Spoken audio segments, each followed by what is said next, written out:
Assalamu alaikum everyone. So today we are going to study about cloud computing. Cloud computing क्या होता है, cloud computing की क्या types हैं, क्या characteristics हैं, क्या models हैं, हम सारी चीज़ों को cover करेंगे. So हम start करेंगे cloud computing के introduction से. So this video will be all about the introduction. So what is cloud computing? आपके mind में क्या आ रहा होगा? क्लाउड कंप्यूटिंग, क्लाउड से कुछ ना कुछ आ रहा होगा कि like data storage and all, because cloud का हमने वर्ड सुना हुआ होता है. कंप्यूटर साइंस की फील्ड में तो ये बहुत कॉमन सा वर्ड है जो हम हर जगह कहीं ना कहीं किसी ना किसी तरह यूज़ कर रहे होते हैं. सो फॉर एग्जाम्पल कि अगर आप जीमेल यूज़ कर रहे हो, या आप गूगल ड्राइव यूज़ कर रहे हो, या आप गूगल फोटोज़ यूज़ कर रहे हो, या आप वन ड्राइव यूज़ कर रहे हो मूवीज़ वगैरह के लिए, अमेजोन यूज़ कर रहे हो, अमेजोन प्राइम या नेटफ्लिक्स तो मोस्टली लोग यूज़ ही करते हैं, और अमेजोन प्राइम भी. तो अगर आप इनमें से कोई भी ऐप यूज़ कर रहे हो तो आप ऑलरेडी क्लाउड कंप्यूटिंग से किसी ना किसी तरह कनेक्टेड हो. ठीक है. सो बेसिकली क्लाउड कंप्यूटिंग में होता क्या है? क्लाउड कंप्यूटिंग एक आप कह लो एक सर्विस है जिसके थ्रू हम लोग अपनी क्या कहते हैं, जो कि हमें सर्विसेज देता है ऑल ओवर द इंटरनेट, जिसको हम एक्सेस कर सकते हैं. हम उससे अपने बहुत सारे प्रॉब्लम्स सॉल्व कर सकते हैं. तो हम अपने प्रॉब्लम्स डिस्कस करते हैं कि क्या क्या प्रॉब्लम्स हमें हो सकते हैं और किस तरह वो प्रॉब्लम्स को हमें क्लाउड कंप्यूटिंग हेल्प करता है कि हम उनको सॉल्व कर लें. ठीक है. सो हम एक एग्जांपल लेते हैं. इमेजिन करते हैं कि मैं एक सॉफ्टवेयर हाउस खोल रही हूँ. ठीक है. और इनिशियली मुझे अपनी फाइल स्टोर करने के लिए किसी ना किसी पर्सनल कंप्यूटर की ज़रूरत होगी. लाइक जैसे कि आप एक यूनिवर्सिटी स्टूडेंट भी हो अगर, तो हम लोग अपने असाइनमेंट्स बनाते हैं, हम अपनी प्रेजेंटेशंस बनाते हैं, प्रोजेक्ट्स बनाते हैं, तो हम उसके लिए अपना एक पर्सनल कंप्यूटर यूज़ करते हैं. मतलब हमें कोई बड़ा सिस्टम तो ये रिक्वायर्ड नहीं होता, क्योंकि हमारा अपना ही डेटा होता है, तो वो हमारे लिए ठीक होता है. पीसी काफ़ी होता है. तो अब जैसे जैसे मेरी कंपनी, मेरा सॉफ्टवेयर हाउस ग्रो करेगा तो मुझे एम्प्लॉयज़ भी हायर करने पड़ेंगे. अब जैसे कि लाइक स्टार्टिंग कर लेते हैं 4 to 5, then 10, then 20 and so on. तो क्या होगा कि उनके डेटा को स्टोर करने के लिए भी मुझे एक जगह चाहिए होगी जिसके थ्रू लाइक जिधर मैं अपना सारा डेटा स्टोर कर सकूँ, अपनी एम्प्लॉयज़ का, अपनी कंपनी का. तो फर्स्ट ऑफ ऑल आपके माइंड में क्या थॉट आता है कि अगर हमें ऐसा कोई इशू सॉल्व करना है तो हम लोग क्या करेंगे? हम कोई ना कोई एक्सटर्नल हार्ड ड्राइव यूज़ करेंगे. जैसे कि अगर लैपटॉप्स में हमारी स्टोरेज कम पड़ी होती है तो हम लोग क्या करते हैं, कोई हार्ड ड्राइव यूज़ कर लेते हैं या SSDs यूज़ कर लेते हैं, ताकि हम लोग हमें स्टोरेज इशूज़ ना हो. ठीक है.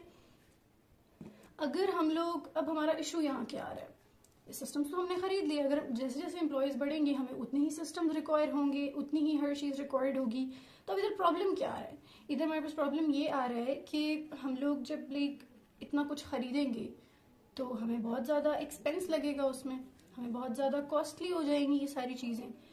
तो उसके लिए अगर चले हम एक सिस्टम सारे ले भी लेते हैं सारे एम्प्लॉयज़ के लिए, तो क्या होगा कि हमें पूरी एक टीम चाहिए होगी, एक टेक टीम, ताकि वो इस सारे हार्डवेयर को मैनेज कर सके.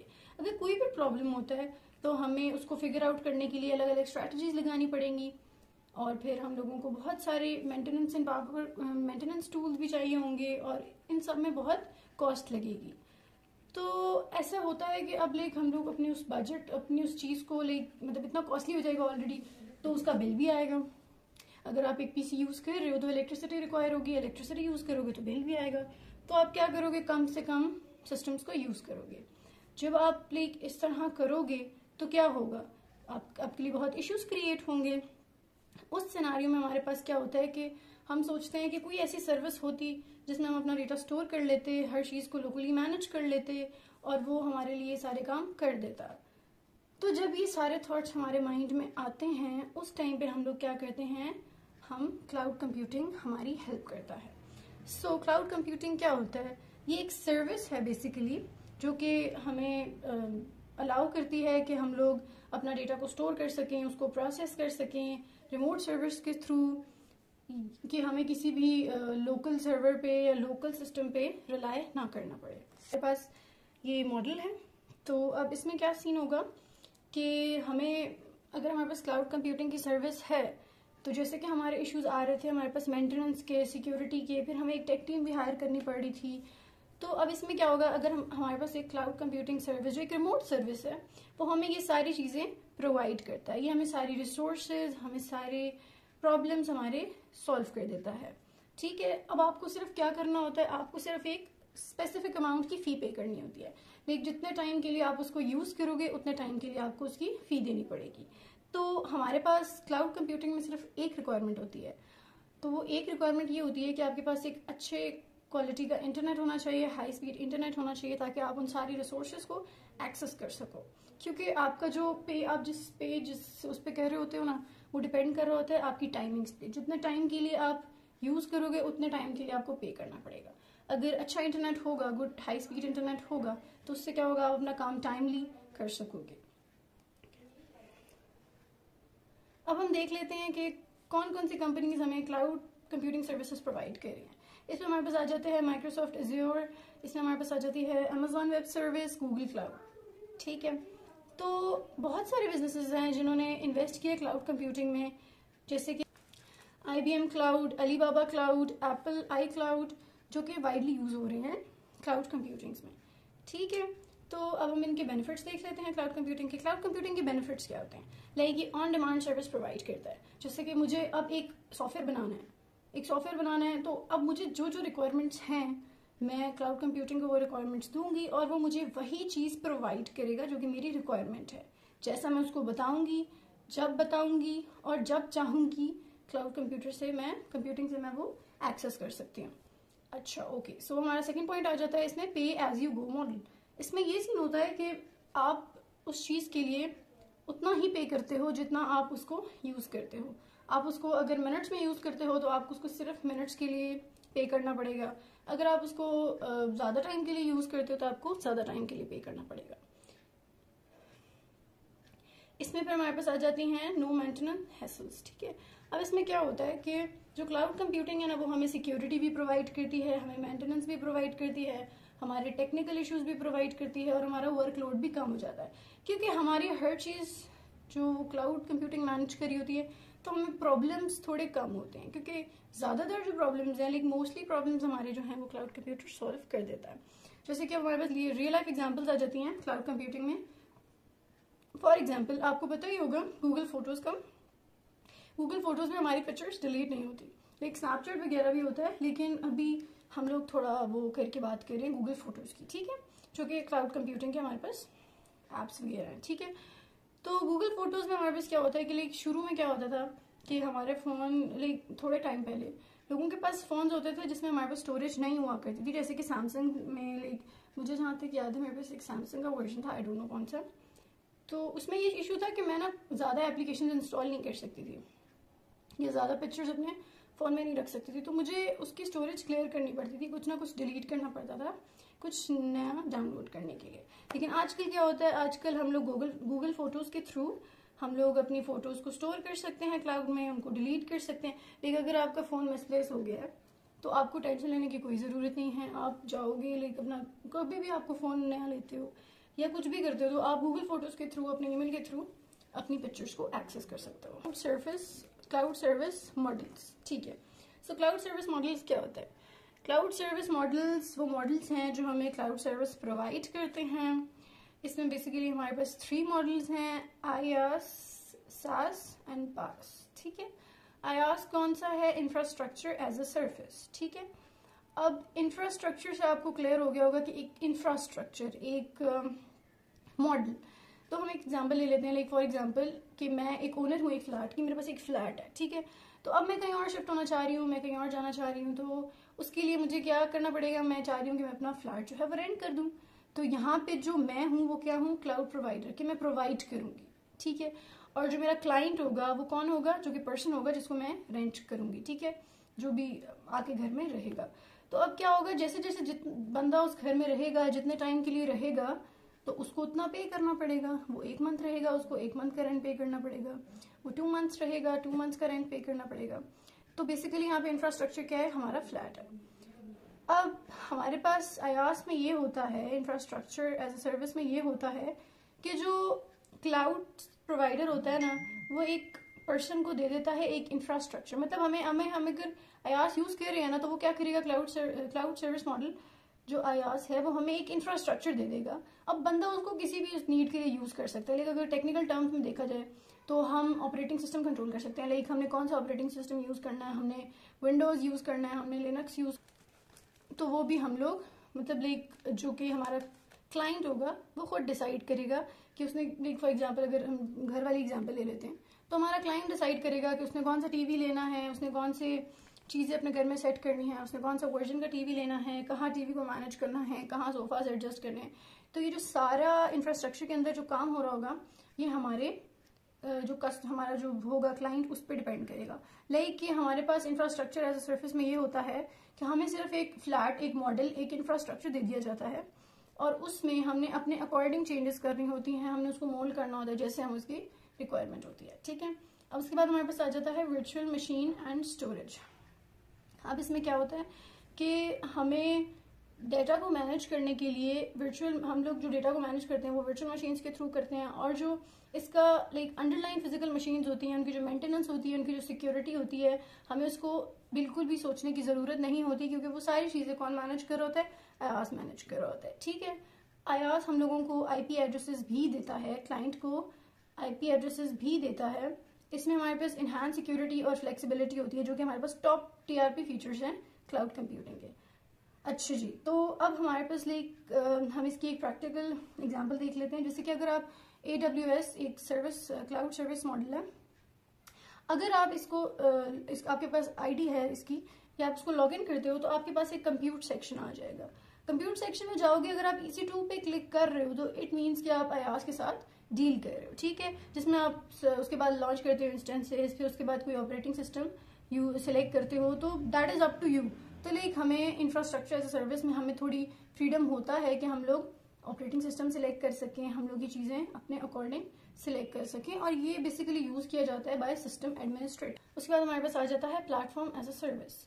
सो लेट्स टेक एन एग्जांपल। जैसे कि मैं चाह रही हूँ कि मुझे डिनर में चाउमीन खाना है। ठीक है, तो मैं क्या करूँगी, मैं एक रेस्टोरेंट सेलेक्ट करूँगी। मुझे इस्लामाबाद में किसी भी जगह से मुझे अच्छा सा चाउमीन खाना है, मैं सेलेक्ट करूँगी, मैं जाऊँगी, मैं वहाँ जाके खा लूँगी। ठीक है, तो हमारे पास ऐसा इसमें क्या हमारे पास वो हो रही है कि हमें एक चीज़ चाहिए, ठीक है, और वो हमें कहीं पे जाके मिल रही है, हमें वो चीज़ मिल जाएगी। ठीक है, जैसे कि अब यहाँ पे हमारे पास में क्या होता है कि हमें ऑपरेटिंग सिस्टम जो होता है हम उसको एक्सेस नहीं कर सकते, वो हमें ऑपरेटिंग सिस्टम खुद देता है।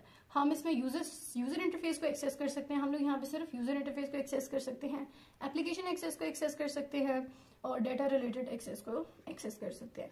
यहाँ पे हमारे पास एक्सेसिबल जो होते हैं वो यूजर इंटरफेस होता है, एप्लीकेशन एक्सेस हो सकता है, डेटा रिलेटेड एक्सेस, मतलब कि आपकी एप्लीकेशन के अंदर आपकी जो भी रिक्वायरमेंट्स हैं, जो भी चीज़ें हैं, वो आप कंट्रोल कर सकते हो। और डेटा रिलेटेड एक्सेस में जो भी आपको डेटा रिक्वायर्ड है, जो सारा कुछ है, वो आप एक्सेस कर सकते हो। लेकिन यहाँ पे आपको मिडलवेयर एक्सेस नहीं कर सकते, आप ऑपरेटिंग सिस्टम एक्सेस नहीं कर सकते, आप वर्चुअल मशीन एक्सेस नहीं कर सकते, फिजिकल मशीन एक्सेस नहीं कर सकते, डेटा स्टोरेज को एक्सेस नहीं कर सकते, और वर्चुअल स्टोरेज को भी एक्सेस नहीं कर सकते। प्लेटफॉर्म एज अ सर्विस में हम लोग रन टाइम एनवायरनमेंट पे काम करते हैं। जैसे कि फॉर एग्जांपल अब मैं कहीं जाती हूँ, मैं इंटर्नशिप करती हूँ, तो वहाँ पे मुझे ऑफिस में जाके काम करना है, मुझे वहाँ पे लैपटॉप भी अवेलेबल होगा, मुझे ऑफिस भी, टेबल चेयर सब अवेलेबल होगा, मुझे जाके सिर्फ काम करना है।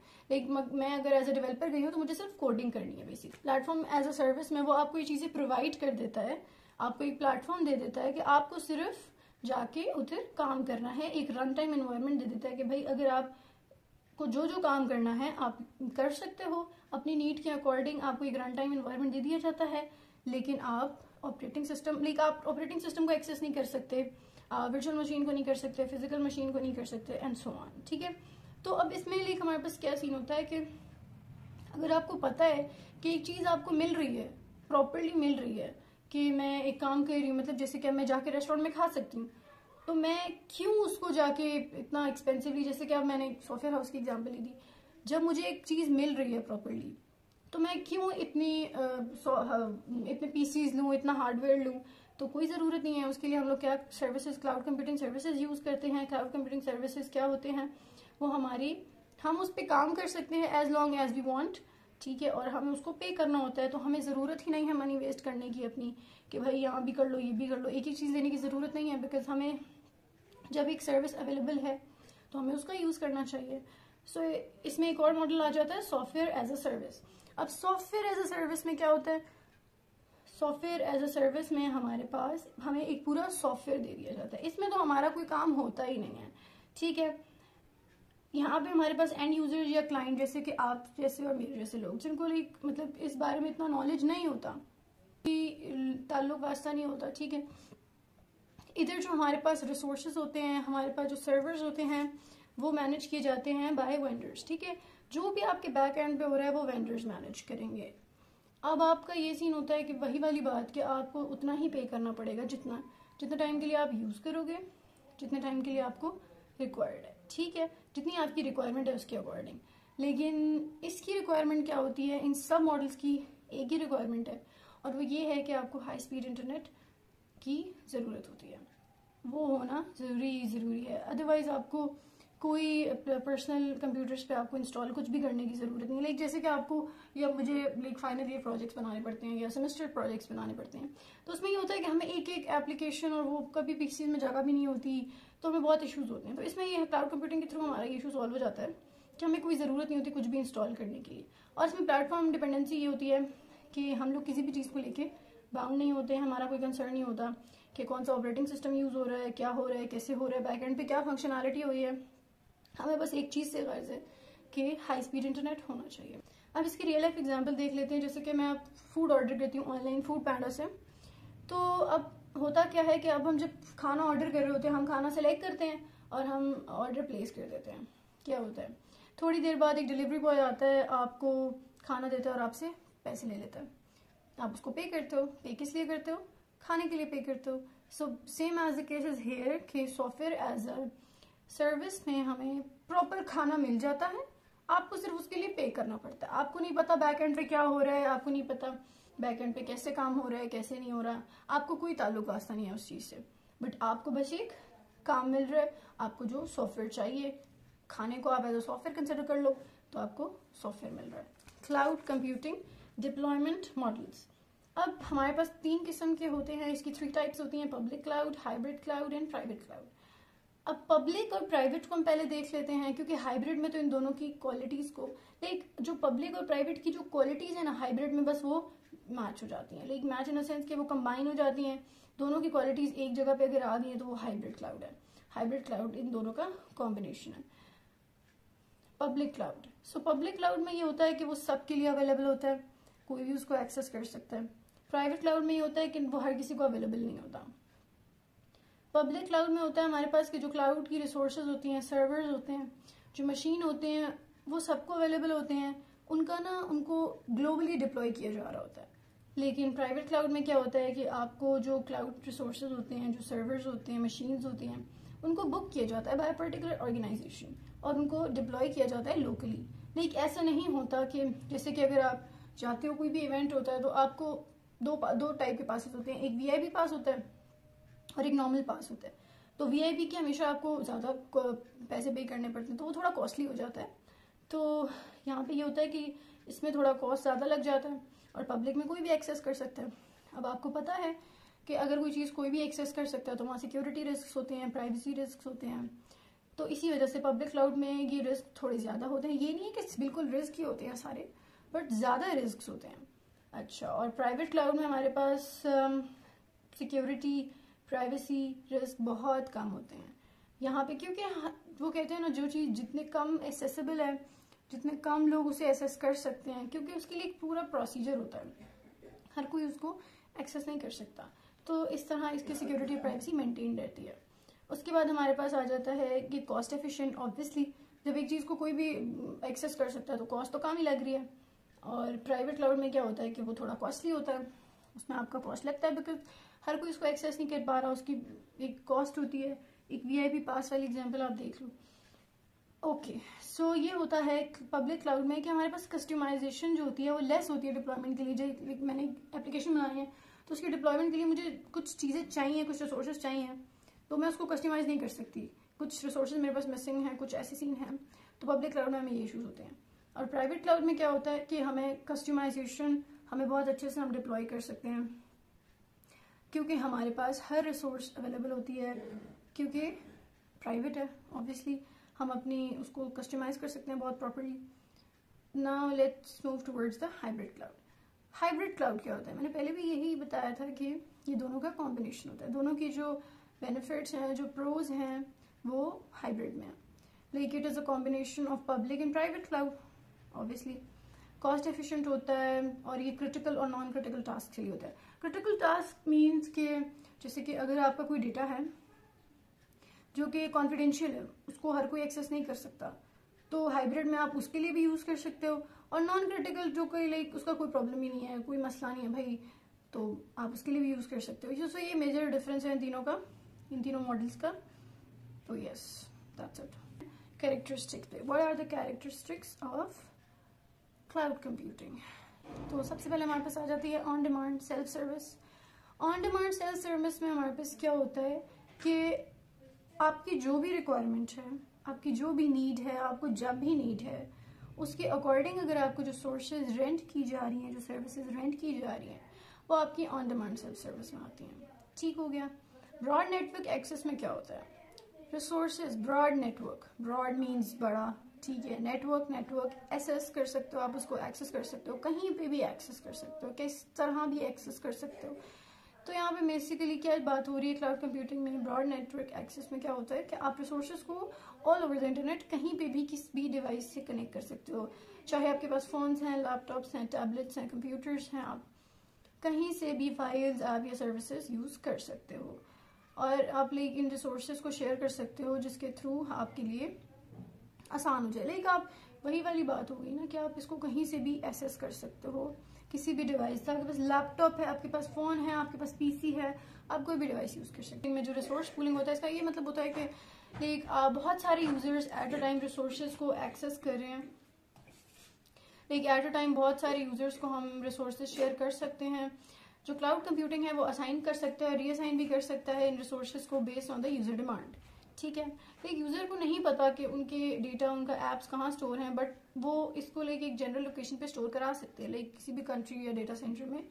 तो ये बहुत हेल्प करता है एफिशिएंटली कि हम रिसोर्सेज को कैसे मैनेज कर सकें मल्टीपल यूजर की सर्व करते हुए। रैपिड इलास्टिसिटी में क्या होता है कि आपकी जो क्लाउड से रिसोर्सेज होती हैं, लाइक स्टोरेज, कंप्यूटिंग पावर और सर्विसेज, वो क्विकली इंक्रीज भी हो जाते हैं, डिक्रीज भी हो जाते हैं जितनी भी यूजर की नीड होती है। यूजर उनको ऐड भी कर सकता है, रिमूव भी कर सकता है रिसोर्सेज को, जब भी उसको चाहिए, जब भी उसको नीड है ज़्यादा या कम की। This means that cloud users जो हैं वो उतना ही पे करते हैं जितना लाइक आप यूज़ कर रहे हो। जैसे कि अब आप इलेक्ट्रिसिटी यूज़ कर रहे हो या वाटर बिल्स यूज़ कर रहे हो, जितना आप इलेक्ट्रिसिटी की यूनिट्स कंज्यूम करोगे उतना आपका बिल आएगा। क्लाउड प्रोवाइडर्स जो होते हैं वो क्या करते हैं, वो ट्रैक करते हैं और मैनेज करते हैं यूजेज, जो रिसोर्सेज की यूजेज होती है, like storage, processing power, bandwidth, user accounts.